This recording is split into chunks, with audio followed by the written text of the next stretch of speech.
Hey guys, so we have a producer's letter for Dokkan. Looks like a bit of a longer one. 12 and a half minutes for a producer. This is a long producer's letter. We seem to have some pretty good information here. I don't know exactly what they're talking about. I know that they are revealing Super Gogeta and Super JANEMBA's EZAs, but besides that, I have not watched this yet. So this is actually going to be my initial reaction to the stuff we have in here. Let's just get started. Let's see what kind of info we have. Let me actually move my camera. I assume there's going to be subtitles. Let me move my camera up here so we don't obscure the subtitle views at all. All right, what do we got, Omatsu? Hello, salut, 안녕하세요, ni hao, guten tag, hola. Hi to everyone all around the world. I'm Omatsu, no subtitles, I guess. Of Dragon Ball Z Dokkan Battle. Hi everyone, I'm Ken, a member of the Dragon Ball Z Dokkan Battle staff. What's up, Ken? Did you enjoy the worldwide celebration Heated Showdown campaign? Did we enjoy the worldwide this year, celebration? As the theme for parts 1 to 3 of the campaign, Glad you asked, Ken. on Broly from the Dragon Ball Z movie trilogy and characters such as Goku and Gohan who faced him. This time, we are bringing you the latest info to mark the end of the worldwide celebration Heated Showdown campaign. This is like the EX as part well or something, as right? preparing I guess is what this the is, update technically. schedule until the 10th anniversary and more. Let's dive right into the newest info on the worldwide celebration Heated Showdown campaign. Okay. This time, from the countdown on, we have implemented events that focused on the movies. Yes, we know. Starting with Garlic Jr.'s banner illustration on day 1 of the countdown, we held a 7-day event looking back at previous movies. And as you all know, we focused on Broly from the Dragon Ball Z movie trilogy in the Worldwide Celebration campaign. Okay, We have we're a final edition a minute and a of half in Extreme already. Z They said nothing of Awakenings value. following the theme. Let's introduce the characters to be Extreme Z Awakened. Okay, here we You go. might have already realized it, but here are the two characters to be Extreme Z Awakened. They Okay, are yeah, we knew Fusion this. Reborn, Goku Angel, and Vegeta Angel. So yeah, it does say in the bottom there, the event period is scheduled to run from the 1st of October. So like 3-ish days away is when we're going to get these guys. So a few days away now, but yeah, this is a very good thing for sure. We're going to end the celebration, at least, I think, on a high note with the EZAs for Super Gogeta and Super JANEMBA. That is very good. Boiling Evil, Super JANEMBA. After featuring Fusion Dragon Reborn, Ball yeah. Z Bio Broly in part 3 of the Worldwide Celebration campaign, we will be focusing on Dragon Ball Z Fusion Reborn, bringing you these two characters for Extreme Z Awakening. We will announce their abilities at a later date, so make sure to check them out. Okay. So I could probably do an entire video just talking about this in particular. So the Japanese social media account has already tweeted the details of these EZAs. And I think the biggest problem right now with the games being synced, right? We're getting same time releases in terms of EZAs and summonable characters. This is almost like if they didn't show us the details of new summonable characters on the global social media. Could you imagine if we're getting like a Dokkan Fest? I don't know, let's just say it's a Dokkan Fest. Cell Games Gohan is the next Dokkan Fest. Could you imagine if they tweeted the details ahead of time, like 2 days ahead of time, for Dokkan Fest Cell Games Gohan on the Japan Twitter, and then they just, even though the character's coming out at the same time on global, and then they just didn't tweet out those details on the global account? This is the same thing that's happening with EZAs. EZAs are not shown on the global Twitter. For whatever reason, they do not tweet out EZA details ahead of time. So technically, what they just said is a lie. They said EZA detail, what did they say? Details will be shown at a later date. No, they won't. No, they will not. They will not be shown at a later date. They'll be shown in-game when they release. For whatever reason, the global social media accounts do not show EZA details ahead of time. And I think that's the most important thing we should probably be pushing for right now for them to change. Why is it that they can't post the EZA details for characters on the global account? It takes maximum 15 minutes to translate the details from Japanese things. I've done it. I've done it in 10 minutes. I've done it in 15 minutes. It does not take a lot of time. It takes 2 seconds, essentially, to do this. Why can't they do it? That is my biggest issue with this game right now. The fact that they cannot treat global the same as JP in terms of just showing us the details. Like, why do we have to have third parties, essentially, which are, me or someone else, going in to translate the details of these characters that are shown on social media? Why can't they just do that and post everything at the same time? The games are synced. They're caught up. The schedules are aligned. The social media accounts should also be aligned. And typically they are actually aligned. Like, if you take a look at the global social media account with the Japan social media accounts, almost every single post is the same. There are a few exceptions which are probably unavoidable, like special giveaways or something on the Japan account. They obviously can't do that for the global account.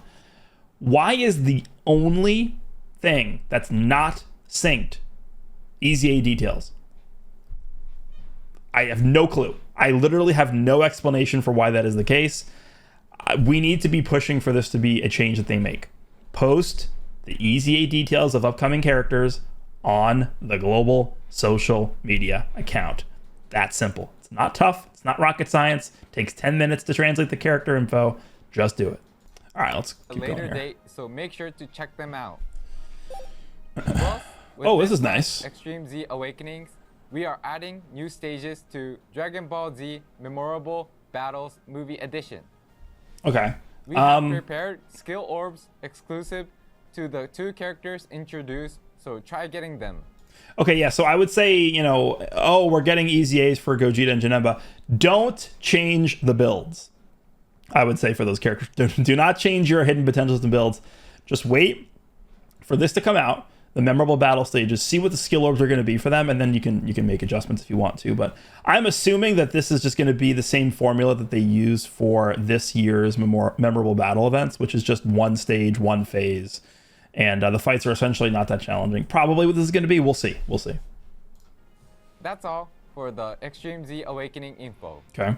So, we would also like to go over our progress on the update schedule to the 10th anniversary, Okay. as well as provide some in-game info as mentioned earlier. First, here is the update schedule. We announced the in-game content up to the unification of operation schedules before. And this time, it will be the content from the unification of operation schedules to the 10th anniversary. Okay, so until Please take a look. end of January. This time, All right, let's just quickly scan through this. What nonsense we have this time. All right, so update information, change of summon format. I guess they'll talk about that in depth. The Greatest Warrior. Not entirely sure what that is. Character details, icon in battle. Okay, so it looks like they're making just a bunch of maybe UI improvements here, which is nice. November, in development for the 10th anniversary, new skill, character details, etc.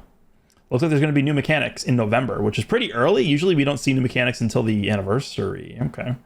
Event details, quest, Dokkan story, Bardock, Dokkan Awakening. Yeah, we have a free-to-play Bardock from the story. We also do have a Frieza Dokkan Awakening here, also available from the story mode. Super Dragon Ball Heroes crossover campaign is actually going to be happening. I've seen a lot of people not entirely sure whether or not the Dragon Ball Heroes campaign was going to be happening. This is probably the final year of the Dragon Ball Heroes campaign because Dragon Ball Heroes is actually ending this year, and they're basically going to be replacing the Heroes game. If you guys haven't been caught up on the news, they're replacing the Dragon Ball Heroes arcade game with a new game called Dragon Ball Super Divers.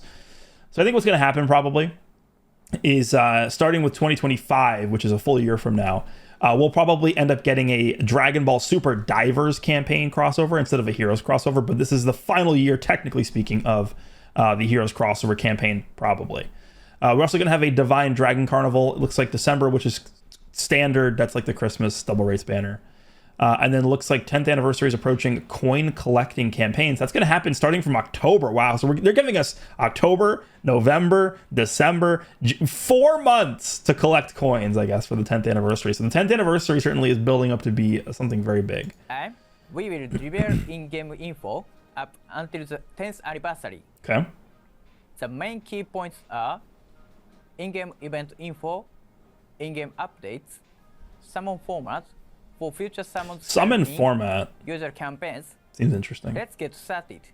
Okay, I'll leave it to Ken for more details. cool. I got you. First, here is the in-game event info. Okay, Bardock, who debuted Dokkan Awaken, in yeah. Quest Dokkan Story Chapter 6 in May, can be Dokkan Awakened in October, and the Dokkan Awakening of Frieza Final Form will be available at a later date. yeah, it said November Please on the look thing. forward to their Dokkan Battle exclusive animations as well as their Awakened new form. Or November/December, I guess. Next up, we have this. The countdown Coin campaign collecting for the campaign. 10th anniversary. 10th anniversary is approaching. Okay, so this is actually starting on the 30th. So yeah, this is literally gonna go. Remember, the anniversary starts at the end of January, so it looks like we're gonna have 4 months of this. Collecting Interesting. campaign is on. As we mentioned before, starting from this worldwide celebration campaign, the schedules of the Japanese version and the international version have been unified. This means that this campaign, as well as the 10th anniversary itself, will be held at the same time as the Japanese version. Let's all celebrate and enjoy the 10th anniversary with the users worldwide. It's so weird, like as a global player, because we literally just had the 9th anniversary. Like the 9th anniversary ended. When did the 9th anniversary finish? A month and a half ago. And it's like, all right, guys, 10th anniversary. We're almost there. It's like, okay, we just finished the 9th anniversary. All right, This man. campaign will continue until January. Yeah, of course. Yeah. Every month, there will be different missions that focus on various characters Oh, this is that cool. appeared during the specific time period. Yeah, I like this. For Cool. example, we'll focus on characters who were released up until the 2nd anniversary in October. Long time In ago. November, we'll focus on characters who were released between the end of the 2nd anniversary and the end of the 4th anniversary. I like how the 6th anniversary is the only one with the We silver have icon planned because of UI so that Goku. veteran players can relive their experience playing with characters during those periods.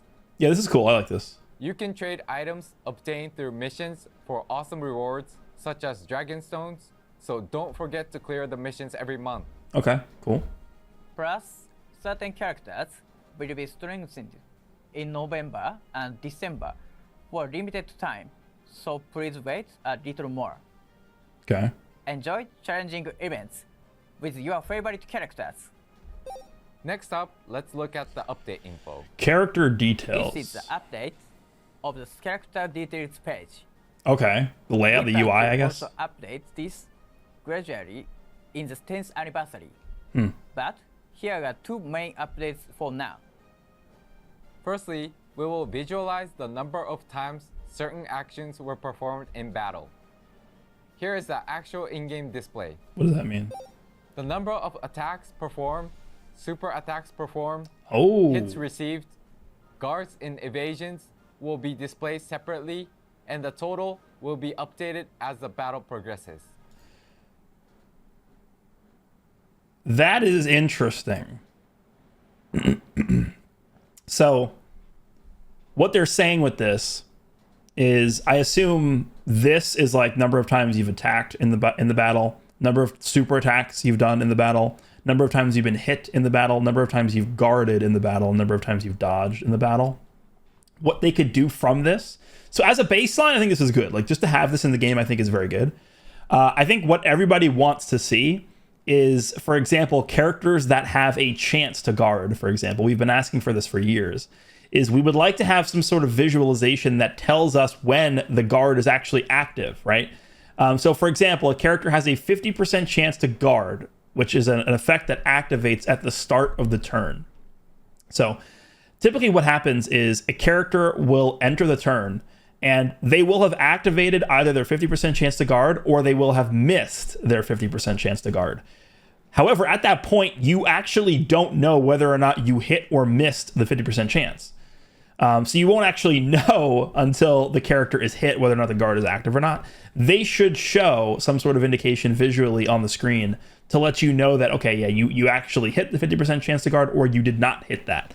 Because that affects where you're going to put the character on the rotation. So I think if they're going to have something like that, that could be really helpful as well. But this to me sort of seems like a preemptive measure to implement something like that maybe down the line. You might have encountered situations like, how many times did I evade? In Yeah. counting Yeah, passive this is skills good, yeah. with conditions such as evade blah blah times, in which you have to manually count them. Mm-hmm. With this addition, you can keep a better track of skill activation conditions in battle. Yep. Secondly, we added a details button for the passive skill section in the character details page. Okay. Until now, you have to hold the passive skill button to view the Sure, details, this is fine. which have made it hard to see depending on the section you wanted to check or the description being too long. Yeah, this is helpful. However, with this update, you can easily check the details of the passive skill. Okay. Moreover, for minor fixes, we have remade some of the icons. This, okay. I don't have an issue with this. Let's just start with that. I don't have an issue with this, but this is such an iconic image, like the stun symbol, the seal symbol, the ghost usher symbol. Like these are symbols that have essentially been ingrained in our brains for 9.5 years. And so for them to just sort of go in here and change these, like, again, I'm not opposed to this change. It's just going to take a little bit to get used to this because we're so used to seeing this. Like, did they need to do this? Probably not. I don't know. I'm going to miss the stun symbol, man. The stun symbol, the seal symbol. Like, to be fair, is this more representative of being sealed than this? Not. I mean, I understand why they're doing this is because they're trying to line up these symbols with like the ones that they just showed us before on the screen. It's just, I'm so used to seeing this yellow stun symbol, man. All right, With the fine. new design, they are now easier to distinguish in one glance. Are they?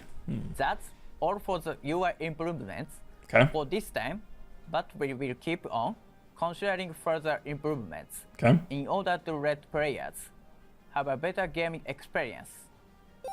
Next up, The we have Greatest info Warrior. What on is the this? changes to the Greatest Warrior. What is that? We designed the Greatest Warrior for new This is the version Z thing, I think. Dokkan Battle players to learn the basics of the game through these panel missions. Yeah. Okay. However, there were some issues, such as having too many missions that take a long time to Sure. complete. I can see this for new players. Yeah. Having a hard time clearing events with the recruited LR Goku and powering up characters recruited from summons. Mm-hmm. Too much content are available after clearing the missions, making it hard to know what to do next. I think it's a fair criticism for new players. So, Yeah. we are planning to implement the following adjustments, allowing players to clear the missions at a better pace. Players can recruit 6 characters and form a category team just by clearing the panel missions. Okay, so they're actually adding 5 new. It's like a Z Warrior team. We have Gohan and Piccolo, Krillin, Yamcha, Tien, and Chaozu. I guess this is just like the Saiyan Saga Super Warrior Earthling team. This is cool. I like this. This is obviously more something that's geared towards new players, but like this is good. I like it. It gives new players something to strive towards that are easily going to allow them to clear the panel missions and sort of like get implemented and acquainted with the systems of the game. I do think this is a good thing for new players, especially with the 10th anniversary. I would imagine there's probably going to be a lot of new players for the 10th anniversary. Something like this is actually going to be pretty good. The event will not only teach players how to play the game, but will prepare you to become an intermediate to advanced player. Yeah, good. These changes will be reflected starting from this update. That's a very good change.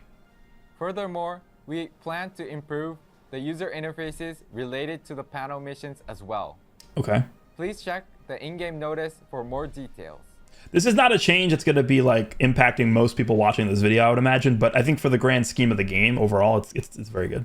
In preparation for the upcoming 10th anniversary, we are taking this opportunity to implement this update for format players and those who are interested to play but feel like they can't catch up. Mm-hmm. If you know any friends or colleagues like that, please invite them to play and prepare for the 10th anniversary. Okay. About the updates in the 10th anniversary, we plan to include updates such as introducing new skills and improvements on game display. Cool. For more details, please wait a while for the 10th anniversary. Yeah, I think one of the things with Dokkan, and again, this could also be expanded into its own solo video as well, but Dokkan is now about to be 10 years old, and I think you can just see it visually in the game overall. Like the framework of the game, the user interface of the game, the HUD of the game. You compare Dokkan to Legends, and Legends is at this point is fairly old as well. It's almost 6.5 years old now. So, but the difference between Dokkan and Legends, those 4 years, that is a big gap, because I would say those 4 years of time in terms of development and technology when it comes to mobile gaming was huge. So Dokkan being 10 years old, there's a much bigger gap between Dokkan and Legends. Again, even though Legends is pretty old too. Dokkan being 10 years old, that is really, really old. And we essentially have the same almost UI and overlay and just base system of the game since the game launched 10 years ago. So any small adjustments they could make to the interface, to how the game interacts, with movements, stuff like that, could really, I think, add a lot to the game and make it feel fresh. Like one thing I've been asking for a while, and I haven't really mentioned this recently, but just like basic attack animations, normal attack animations, I feel like they could vastly improve how that looks just to make the game more visually appealing. It's not really going to affect much, but just small things like that aesthetically, I think, could make a big impact on how the game is perceived, right? Because it feels old. You can tell that it feels, because it is old. Lastly, Okay, this is a change of info summon format. on This what could we be plan to do big. Let's see. For future summons normally used during campaigns. Okay. Up until now, we created two measures so that new characters appeared in the Japanese version first, then the international version later. But now, we plan to unify these measures. We introduced a new summon format for the legendary summon held last October. Yeah, the pity And now, system. we'll be going over the upcoming update. I'll leave it to you, Ken. All right, what do we got? Sure, here it is. Seeing everyone's response, we discussed with the operation team and eventually came to the conclusion that the Dokkan festivals held in usual campaigns will also use the same format as the current legendary summons. Wow. That's big. So he said, keep in mind, there's a key part of what he just said. He said the Dokkan festivals in normal celebrations. So that doesn't mean anniversary. That doesn't mean worldwide. Probably doesn't mean Tanabata. Like, monthly celebrations that are sort of filler banners, like Dokkan Fest Roshi, Dokkan Fest 17 and 18, stuff like that. But it sounds like they're going to be implementing the pity feature that is available for the yellow coin, gold coin, legendary summon banners to normal Dokkan Fests. That is huge. That is a big change. Although the format itself will be the same as the legendary summons, we would like to take this opportunity to explain it once again. Okay. Take a look at this slide. As introduced in the past, this is the guarantee system. Starting from the upcoming summon, you're guaranteed to recruit a featured character. Yeah, it's not only just the pity either. It's that second point, I think, is honestly even more. That's even more important. 7 rounds, you get a guaranteed featured character every 3 multis. You go back and look at all the summons I've done on gold coin LR banners since they've implemented this change, and I've pulled the new character on at least a few of those guaranteed multis, and we haven't really had many of those banners yet. So that is actually a really, really big change that they're doing this for every single Dokkan Fest, like normal TUR Dokkan Fest banners.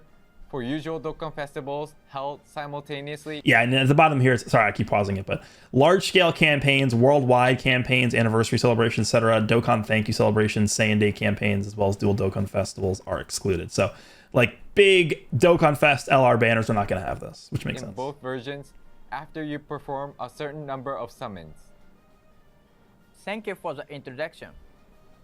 The guarantee system introduced this time will only be applied to Dokkan festivals held in usual campaigns, Yep. which means it won't be applied to large-scale campaigns such as the Worldwide Celebration Campaign, Anniversary Celebrations, Dokkan Thank You Celebrations, Saiyan Den campaigns, as well as dual Dokkan festivals. It's kind of interesting that they actually consider Saiyan Day to be a quote-unquote large-scale celebration, because technically Saiyan Day is just a normal Dokkan Fest banner. So interesting. I actually didn't even think they would do that. We are considering other measures that suit various summons, so please wait for further announcements. Sure. That's all for the new info. There are a lot more updates planned for the future, aside from those we introduced today, so we hope you're pumped. Also, we are now several months away from our 10th anniversary. Today, we've introduced to you the starts of Countdown campaign, and as we mentioned in the update schedule, we have prepared a lot more approaching the 10th anniversary. The operation team will continue to do their best in order to bring you an amazing 10-year anniversary celebration. Okay. Until the next video, thank you for sticking around till the end. All right, I guess that's it, huh? See you! Nothing gonna pop out and jump scare us at the end here? I don't think so. All right. Again, the one thing that I'm gonna say this again. They gotta give us the EZA details on social media at the same time as the Japanese version. Why do they only do this for the Japanese version? I don't know. So what I'm gonna have to do now is I want to go over the details of Gogeta and JANEMBA. I'm gonna have to go over and I'm gonna have to just like real time translate what they are. So give me a second. I'll have this stuff pulled up and I'll be back in a second. All right, so I have the details of EZA Super Gogeta and Super JANEMBA pulled up here. Again, only the Japanese version has the details posted, so I'm gonna have to do this live. We'll Bill O'Reilly this. Okay, so leader skill is time limit or connected hope category key plus 3 HP attack and defense 180%. Passive, we got 2 key, 200% attack and defense start of turn. Pretty good. So on super attack, they're going to get an additional 50% attack and defense, and they're going to reduce damage received by 40%. That's just baseline, okay? They are going to change a random type key sphere to rainbow key spheres, and then they're going to get 2 key in addition per rainbow key sphere obtained. Then they are going to do an additional attack that has a great chance to become a super. Okay, yeah, my favorite my favorite mechanic. Additional attack that has a great chance to become a super. Looks like they get an additional 50% attack per rainbow orb. Oh, wait, what?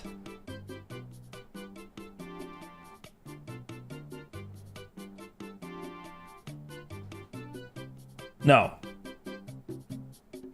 I think actually, no. It's not 50% attack per rainbow orb. It's 50% attack, and they do an additional super guaranteed when they get a rainbow key sphere. But it doesn't say for every rainbow key sphere. It just says when they get a rainbow key sphere. So I don't think they can just do.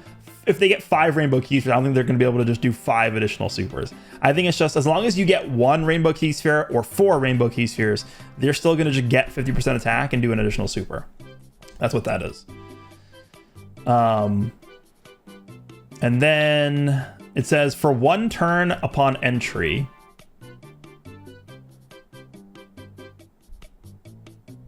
and when HP is 70% or less at the start of turn, they get 50% attack and defense and 20% damage reduction.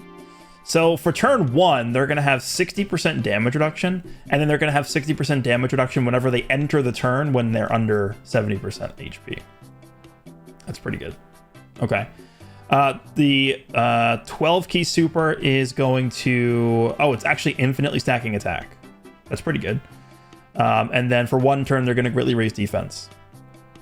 18 key, they are going to greatly stack attack infinitely, and then get a 1 turn great defense raise. Okay. And they seem pretty good. So they're now, I think they weren't a guaranteed rainbow orb changer before. I think now they are, because I think it was like a high or a great chance to rainbow orb change. Now it's just guaranteed. they have the opportunity to do 4 supers, and they're stacking attack, and they're getting a bunch of defense. They seem pretty solid, honestly, so far. All right, and then Super Gogeta. By the way, I do have this pulled up because they're not going to be changing the active skill conditions to fuse. So the fusion conditions. Fuses can be active when HP is 70% or more starting from the 4th turn. That should not be that hard to do at all. So I'm not really too worried about that condition. All right, let's check what Super Gogeta is going to do. So one time only, he's going to restore 30% health, which makes sense because that's going to be a full heal because you're going to be over 70% health anyway. He's going to get 5 ki, 250% attack and defense. He's going to do an additional super attack. No, sorry. No, sorry. On super, he's going to do 77. He's going to get 77% attack and defense. Oh, he just does guaranteed crits. Okay, yeah, he just has guaranteed crits built in. I'm sort of following this. I'll have my mouse go over something I'm looking at. 40% damage reduction.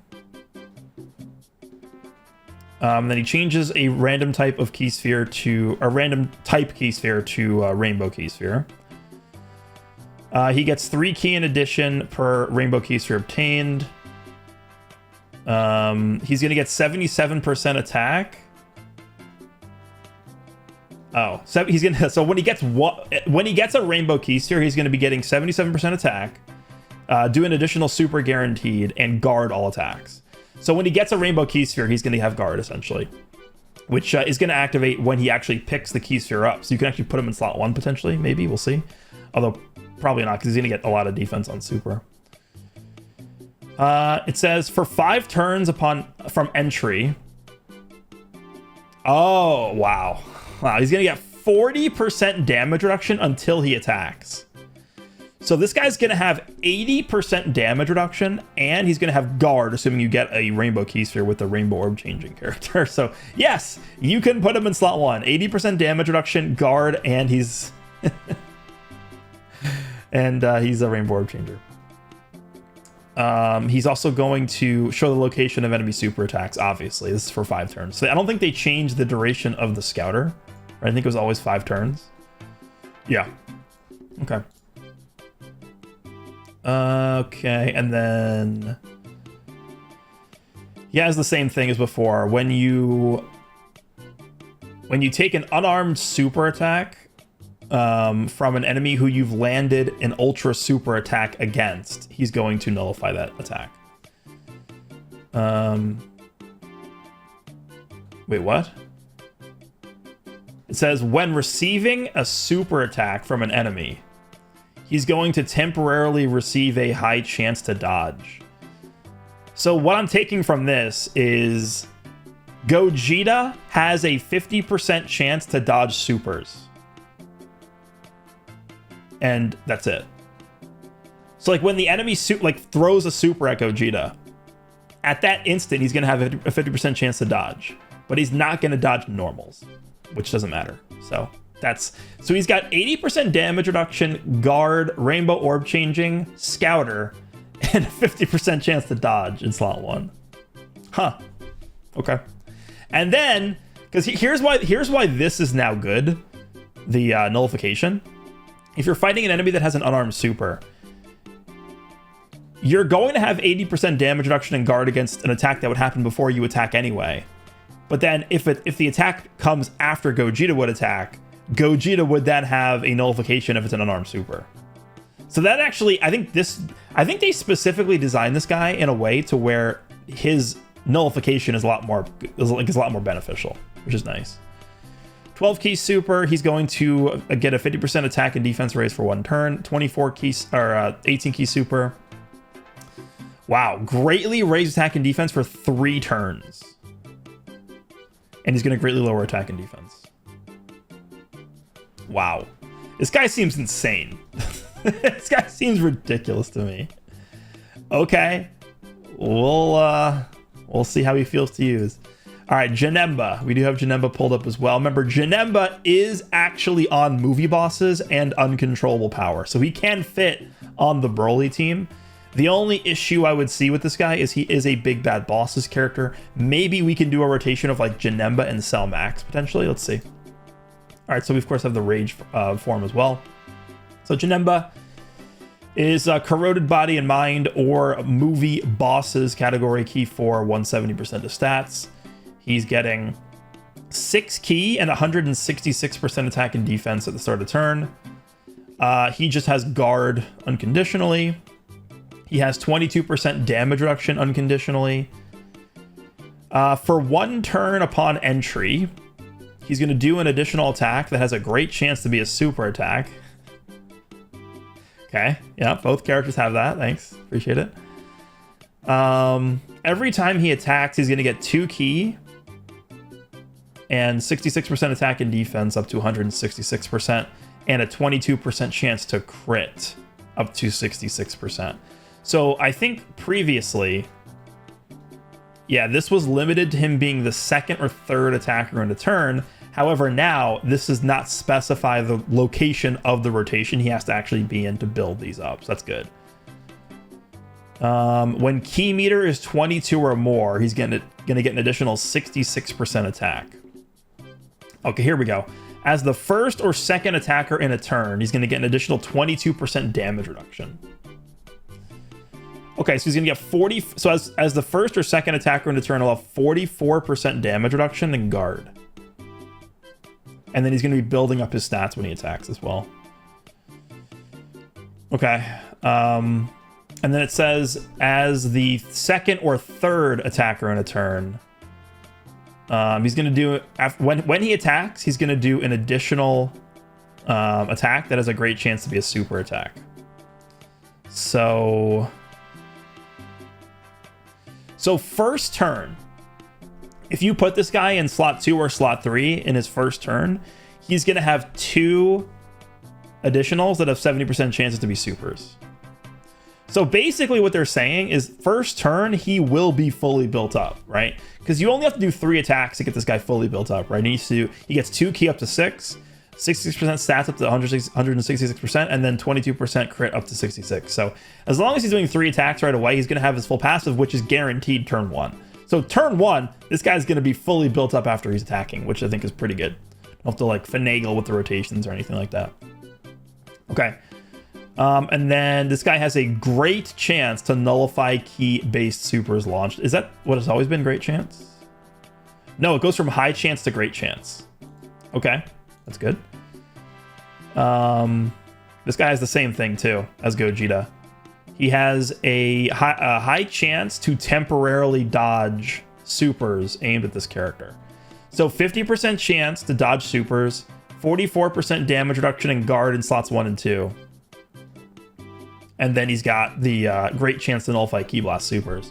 12 key super attack effect is going to give him 30% attack and defense for 1 turn.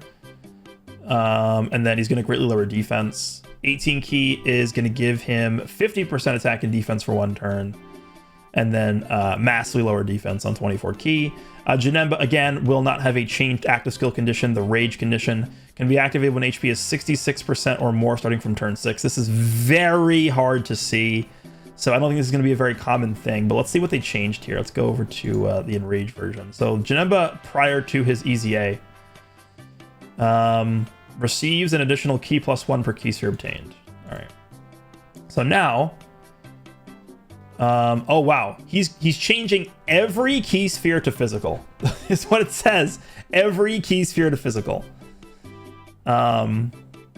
He's going to get 2 key per key sphere obtained, and then he's also going to get 16% attack per key sphere obtained. Okay, sounds good. 16 because he's changing the entire field to physical. Okay, and then 12 key super is going to be temporarily greatly raised attack. Oh, and then he's also going to get... Oh, he has guaranteed crits. He always had... No, he didn't have that, right? High chance. And then high... Yeah, this is now guaranteed. The crits are now guaranteed on this. On both 12 and 18 key. Okay. Yeah, JANEMBA seems pretty good. I wonder how well he's going to work with the Broly team. I think he should be pretty good. I don't really think... I think you probably just want to run this guy next to Cell Max, potentially as a rotation. Like, turn 1, maybe you just put Cell Max in slot 1, and then have JANEMBA be in slot 2. Because if JANEMBA's in slot 2, he's going to get the 2 additionals guaranteed, which means he's going to get fully built up right away. And then, how many links does this guy share with Cell Max? Big Bad Bosses, obviously. Let me pull up Cell Max real fast. Okay, here, so I actually don't think they're going to share that many links. It's just Big Bad Bosses, Fierce Battle, Legendary Power, I think. Because this JANEMBA doesn't have Nightmare. But I mean, still, Big Bad Bosses, so 25% attack and defense, 20% attack. So 40% attack, no, sorry, 45% attack, 25% defense, and Legendary Power is 15%. So 60% attack, 25% defense for links with these characters linked up with each other in the same rotation. Yeah, that could be decent. Big Bad Bosses is pretty good. So there we go. A long video for sure, but we broke down the entire producer's letter. A lot of good stuff in there, and then we talked about the EZAs for Gogeta and JANEMBA. So both look to be very, very good. These guys should be coming out in about 3 days from now. So we will be doing showcases and stuff with them. Let me know what you guys think. Hope you guys enjoyed, and I will see you all in the next one.